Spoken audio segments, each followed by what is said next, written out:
오늘의 성경 말씀은 호세아 14장 1절부터 9절 말씀입니다. 호세아 14장 1절부터 9절 말씀입니다. 천천히 찾으세요.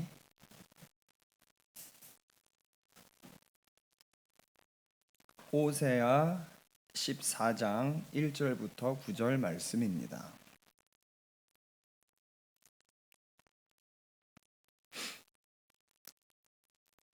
호세아 14장 1절부터 9절 말씀 제가 봉독하겠습니다. 이스라엘아, 내 하나님 여호와께로 돌아오라. 내가 불의함으로 말미암아 엎드려졌느니라. 너는 말씀을 가지고 여호와께로 돌아와서 아뢰기를, 모든 불의를 제거하시고 선한 바를 받으소서. 우리가 수송아지를 대신하여 입술의 열매를 주께 드리리이다. 우리가 아수르의 구원을 의지하지 아니하며 말을 타지 아니하며 다시는 우리의 손으로 만든 것을 향하여 너희는 우리의 신이라 하지 아니하오리니, 이는 고아가 주로 말미암아 긍휼을 얻음이나 할지니라. 내가 그들의 반역을 고치고 기쁘게 그들을 사랑하리니 나의 진노가 그에게서 떠났음이니라. 내가 이스라엘에게 이슬과 같으리니 그가 백합화같이 피겠고 레바논 백향목같이 뿌리가 박힐 것이라. 그의 가지는 퍼지며 그의 아름다움은 감람나무와 같고 그의 향기는 레바논 백향목 같으리니, 그 그늘 아래 거주하는 자가 돌아올지라. 그들은 곡식같이 풍성할 것이며 포도나무같이 꽃이 필 것이며 그 향기는 레바논의 포도주같이 되리라. 에브라임의 말이 내가 다시 우상과 무슨 상관이 있으리요 할지라. 내가 그를 돌아보아 대답하기를, 나는 푸른 잣나무 같으니 내가 나로 말미암아 열매를 얻으리라 하리라. 누가 지혜가 있어 이런 일을 깨달으며 누가 총명이 있어 이런 일을 알겠느냐. 여호와의 도는 정직하니 의인은 그 길로 다니거니와 그러나 죄인은 그 길에 걸려 넘어지리라. 아멘. 오늘 설교의 제목은 회개에도 방법이 있을까라고 정해봤습니다. 회개는 사실 어떤 방법론이라든지 이렇게 딱딱한 말로 얘기할 수 있는 그런 성질의 것은 아니죠. 우리가 정말 예수님의 이름으로 하나님께 어떤 나의 노력과 나의 어떤 계획을 넘어서서 정말 하나님께서 성령으로 감동을 주실 때 정말 입술과 마음에서 터져 나오는 그런 행위인데, 제가 이렇게 방법이 있을까라고 정한 이유도 있긴 있습니다. 죄송합니다만 저의 얘기를 잠깐 하자면, 제가 사실 어떤 하나가 있어요. 사실 그건 좀 비밀입니다. 하나님과 저만이 아는 그런 부분인데, 일주일에 3번도 잘못을 해요. 물론 잘못을 할 때마다 주여 하고, 심지어 의자에 무릎 꿇고 기도를 이렇게 합니다. 죄송합니다 하나님, 정말 죄송합니다 기도를 하는데, 어쩔 때는 죄송합니다 이렇게 하고 정말 저 스스로도 좀 홀가분한 기분이 들기도 하지만, 또 자꾸 반복되다 보니까 이게 지금 내가 참 이게 뭘 하는 건가 이런 생각도 솔직히 들 때도 있습니다. 그리고 딱 기도가 끝나도 그냥 변한 게 없잖아요. 바람이 싹 분다든지 아니면은 천둥이라도 친다든지 뭔가 좀 확실한 게 있으면, 예수님의 이름으로 하나님께 내가 용서 확실하게 받았음을 조금 더 확신할 텐데, 이 자꾸 반복이 된단 말이죠. 그 기도를 하면서 하는 게 회개에 대한 어떤 확신에 대한 부분도 있고, 참 회개를 내가 잘 하고 있나. 물론 예수 그리스도의 피로 이미 하나님께서는 나의 죄를 모두 씻어 주셨으나, 참 그 반복되는 저의 이 못난 모습을 보면서 참 이 회개에 대해서 내가 한번 더 성경을 봐야 되겠다 하던 차에 이 본문을 통하여 좀 제가 큰 어떤 하나님께서 저에게 말씀을 주신 것 같습니다. 요즘에는 유튜버들에서도 우리 크리스찬들 얘기를 하는 유튜버들도 많이 있는 걸 아마 아실 겁니다. 심지어 굉장한 그 유명한 모 가수가 유튜브에 나와서 설교도 하고 있습니다. 지금 설교도 하고 있고, 신학대학교도 안 나온 사람이 설교도 하고 있고, 또 어떤 채널을 보니까 굉장히 비판적으로 기존에 있는 모든 목사님들에 대한 상당히 날선 비판적인 시각으로 이렇게 방송을 하는 전도사인 것 같아요. 전도사도 보는 것 제가 좀 확인을 했습니다. 상당히 인본주의적인 관점에서 좀 해석을 많이 하더라고요. 주로 이제 세상에 먹힐 만한 어떤 설명을 많이 하는 부분도 제가 확인했습니다. 그래서 참 똑똑한 것 같더라고요. 똑똑한 것 같고, 그런데 예를 들어서 11조를 할 필요가 없다에 대해서 굉장히 논리적으로 설명을 하기도 하고, 술에 대한 부분에서도 예수님은 술을 많이 드셨다 이런 얘기에서부터 틀렸다 맞았다 이단이다 이런 걸 떠나서 굉장히 어떤 지성적으로 접근을 해서 설득을 이렇게 하는 많은 그런 유튜버를 많이 봅니다. 근데 이들이 이단이다 아니다 잘못됐다 아니다 이런 거를 제가 이 자리에서 논하려고 하는 것은 아니고요. 한 가지 제 개인적으로 좀 아쉬웠던 부분은 어떤 회개에 대한 내용은 많이 언급이 안 되는 것 같더라고요. 그만큼 이 회개라는 것은 상당히 개인적인 것이기도 하거니와 그렇게 나와서 이렇게 막 얘기를 할 수 있는 그런 부분도 아닌 것 같습니다. 그래서 또 어떤 또 다른 또 기독교 전문가는 그런 사람들 유튜브에서 막 그렇게 얘기하는 사람들이 잘못됐다라는 부분에 대해서 그들이 회개에 대한 고백을 하지 않는 부분을 또 예로 들기도 합니다. 아무튼 그런 부분들이 좀 있습니다. 이 회개라는 것은 우리 신앙의 시작점이고 또 매우 중요한 부분임은 우리가 부정할 수가 없습니다. 우리가 이 회개에 대하여 잘 이해하고 있는지 이번 본문을 통해서 좀 확인해 볼 수 있을 것 같습니다. 한번 오늘 본문에 대해서 한번 알아보도록 하겠습니다. 1절 이스라엘을 향한 호소입니다. 반복되는 언약적 고소와 심판 선고를 마친 후에 호세아는 이스라엘 백성에게 하나님께 돌아갈 것을 다시 한번 촉구하는 구절입니다. 2, 3절에서는 이 부분이 이제 가장 오늘의 설교에서 중요한 부분인데 회개의 고백에 대한 부분이 2절하고 3절에서 나오죠.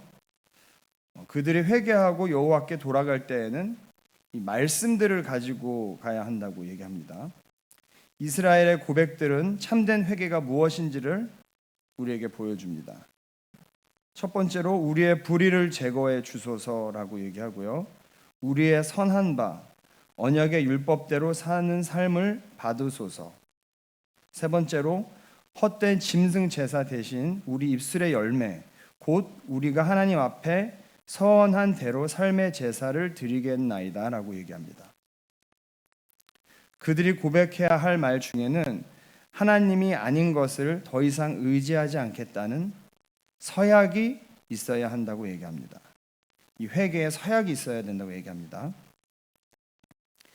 하나님 아닌 어떤 정치적, 군사적, 종교적 대상을 다시는 의지하지 않겠다는 선언도 필요합니다. 하나님만이 우리의 구원자시오 우리 죄를 사하심으로 여호와의 언약의 말씀대로 살겠다는 고백과 결심, 실천이 있을 때 비로소 진정한 회개가 이루어진다고 2, 3절에서는 얘기합니다. 4절로 7절에는 용서와 회복의 약속을 얘기합니다. 이스라엘의 참된 회개에 대해 하나님은 다음과 같이 응답하실 것을 약속하십니다. 탕자가 돌아왔을 때 아버지는 긍휼한 마음으로 얼마든지 그를 고치시고 다시 사랑하고자 합니다. 이스라엘은 바알 숭배로 땅과 백성, 곡식의 풍성함을 잃었지만 복과 생명의 근원이신 하나님께 돌아가면 잃었던 땅에서 다시 한번 다시 번성하여 넘치는 은혜를 풍성하게 얻을 것입니다. 좋은 열매를 맺지 못했던 포도나무 이스라엘은 꽃이 피고 좋은 열매를 맺어 주인을 기쁘게 할 것입니다. 마지막으로 9절에서는 호세아의 마지막 절은 지혜서의 말씀과 비슷합니다. 지금까지 호세아서는 임박한 심판의 고통과 정년 뒤에 오는 회복의 약속을 선포했으니 이제 이 말씀을 들은 자들에게 지혜로운 선택을 하도록 촉구하는 장면이 나옵니다. 하나님의 정직한 말씀은 의인에게는 순종하고 걸어가는 길이 되고 죄인에게는 걸려 넘어지는 돌이 된다고 얘기합니다. 호세아 시대의 청중과 역사 속에서 호세아서의 말씀을 들었던 모든 사람, 그리고 이 말씀을 읽는 우리에게도 동일한 선택이 놓여 있습니다. 회개에도 방법이 있을까요? 오늘 말씀을 통하여 우리는 회개에 대하여 조금 더 정확히 알게 되었습니다. 호세아는 하나님이 원하시는 진정한 회개란 이스라엘의 입술과 삶으로 다음에 세 가지 요소가 나타나는 것을 가르쳐 줍니다. 지금부터가 중요합니다. 회개하는 자의 신실한 죄의 고백, 용서의 청원이 있어야 됩니다. 아까 초반에 제 말씀을 좀 드렸는데 저는 이 죄의 고백과 용서의 청원 이 단계까지 항상 했던 것 같아요. 그래서 뭔가 조금 제가 아쉬움을 좀 느꼈던 것 같습니다. 첫째, 죄의 고백과 용서의 청원이 있어야 됩니다. 여기까지는 잘들 아시죠? 둘째로, 진정으로 돌이켰다면 그에 합당한 열매가 있어야 됩니다. 이 무슨 열매란 무슨 말이냐면은 삶에서 행동이 나와야 된다는 얘기입니다. 제가 어떤 행위를 하여 잘못을 했다면 주여 죄송합니다. 용서하여 주시옵소서. 성경 말씀에 근거하여서 용서해 주시옵소서 한 다음에 저는 앞으로는 그러면은 행동 계획을 좀 짜려고 합니다. 제가 반복되는 죄를 자꾸 지고 기도하고 끝나는 것이 아니라 제가 어떤 삶 속에서 그러한 또 다른 잘못을 저지르지 않기 위한, 예를 들어서 인터넷을 통하여 자꾸 제가 하나님께서 좋아하지 않는 동영상을 제가 만일에 봤다면은 동영상을 끊기 위해서 어떤 컴퓨터 앞에다가 뭐 이렇게 쓸 것 같아요. 어떤 그런 행위를 통하여 확실한 삶의 열매를 맺으려고 노력을 할 것 같습니다. 세 번째는 감사와 찬양, 입술의 열매와 그에 합당한 삶의 제사가 있어야 된다고 합니다. 제가 수요일 날 예를 들어서 어떤 그런 기도를 드렸으면은, 그리고 어떤 삶의 열매를 내기 위한 노력을 했으면은 주일날 와서 예배를 드릴 때 한번 그 부분에 대해서 하나님께 다시 한번 저의 죄를 용서해 주셨음에 감사드리며 하나님 나의 죄를 용서해 주신 하나님 아버지 찬양합니다라고 다시 한번 그 부분에 대해서 삶의 제사를 제가 드릴 것 같습니다. 지금까지 여호와 하나님 대신 의지했던 대상들을 제거하고 그것들은 자신들을 구원할 수 없음을 분명히 알고 다시는 하나님 아닌 것들을 신뢰하지 않겠다는 마지막으로 고백을 해야 됩니다. 새벽 기도에 나와서 어떤 그러한 나의 죄를 하나님께서 용서해 주신 부분에 대해서 다시 한번 앞으로는 내가 그것들에 의지하지 않고 오직 하나님께로 나아가겠다는 어떤 그런 고백을 할 것 같습니다. 이렇게 어떤 회개가 어떤 스텝으로 잘 이루어지면 그렇게 돌이키는 자들에게는 하나님이 주시는 회복과 풍성한 삶이 있다고 오늘 말씀에서 약속을 해주셨죠. 그것은 하나님의 은혜와 보호 아래서만 누릴 수 있는 평안하고 지속적이며 아름답고 멋진 삶이라고 성경에서는 얘기합니다. 그렇습니다. 항상 참 이 회개란 부분은 우리의 정말 이 마음 속에서 올라오는 나와 하나님만의 어떤 은밀한 부분이며 정말 예수 그리스도와 나를 연결시켜주는 가장 정말 핵심적인 부분인데, 이러한 회개를 날마다 하면서 조금 더 나의 어떤 생각대로 할 것이 아니라 이렇게 성경 말씀에 나와 있는 기존에 있는 어떤 이런 어떻게 보면 우리에게 방법론을 참 얘기해 주는 이 성경 말씀 같은데, 이 부분을 통하여 제가 앞으로는 조금 더 회개를 더 열심히 하나님 말씀 안에서 잘 할 수 있을 것 같습니다. 사랑하는 여러분, 우리 모두 죄의 고백부터 다시 한번 정리해서 말씀드립니다. 죄의 고백부터 용서의 청원, 이후 삶의 열매를 맺고 마지막으로 감사와 찬양의 삶의 제사까지 연결되고 고백까지 연결되는 이 호세아가 가르쳐준 호세아 선배님이 믿음의 선배님이 가르쳐준 회개를 통하여 하나님이 주시는 회복과 풍성한 삶을 누리시기를 간절히 바랍니다. 기도하시겠습니다. 하나님 아버지 감사합니다. 이 새벽에 먼저 나온 아버지 하나님, 우리 성도님들 참으로 아버지 하나님, 하나님 앞에 나온 하나님의 아들 딸들 주여 축복하여 주시옵소서.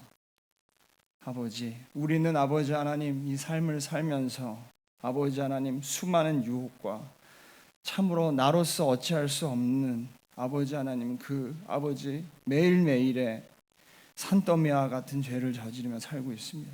그러나 아버지 하나님, 하나님께서 나를 너무 사랑하여서 나를 버리시지 않으시고 예수님으로 오셔서 나의 모든 죄를 아버지 하나님 대신 짊어지시고 나를 구원해 주셨는 줄 나의 입술로 고백합니다.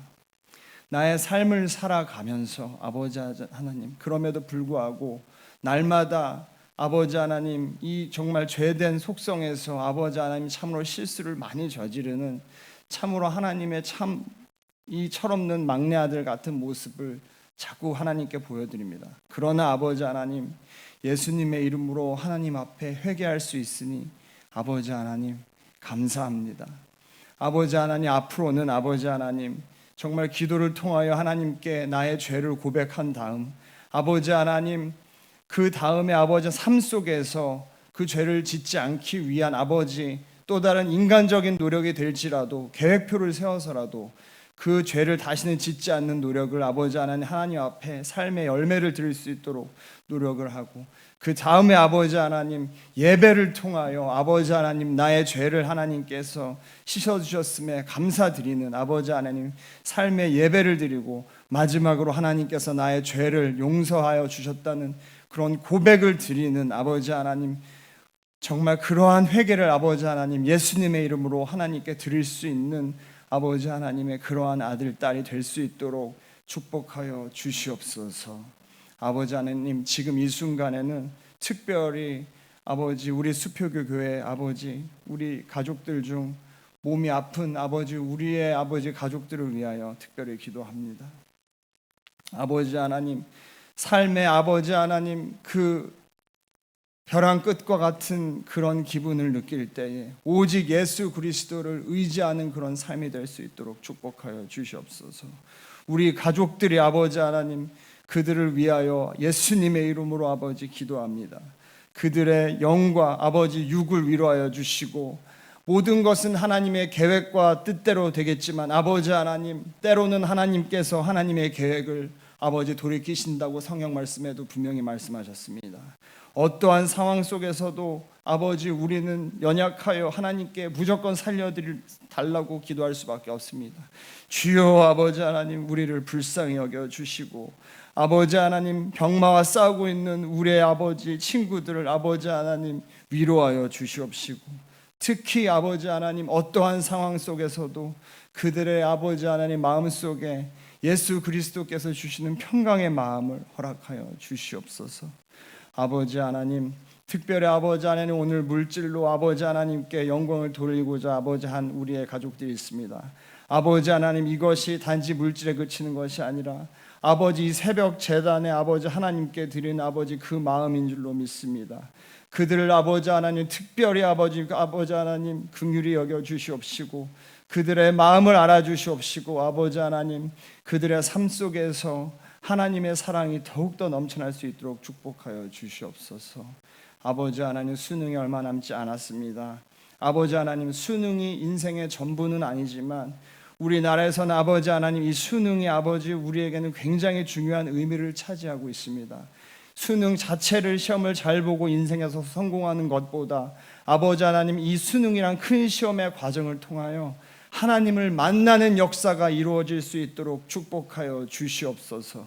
그 과정 속에서 아버지 하나님 나의 아버지 하나님 노력과 아버지 하나님 어떤 좋은 선생님의 가르침을 넘어서서 먼저 예수님의 이름으로 하나님께 의지하는 그러한 아버지, 인생의 가장 큰, 지금까지 만났던 가장 큰 아버지 하나님 도전 속에서 오직 예수님의 이름으로 하나님을 찾는 아버지, 그러한 경험을 아버지 하나님 우리 수험생들이 할 수 있도록 축복하여 주시옵소서.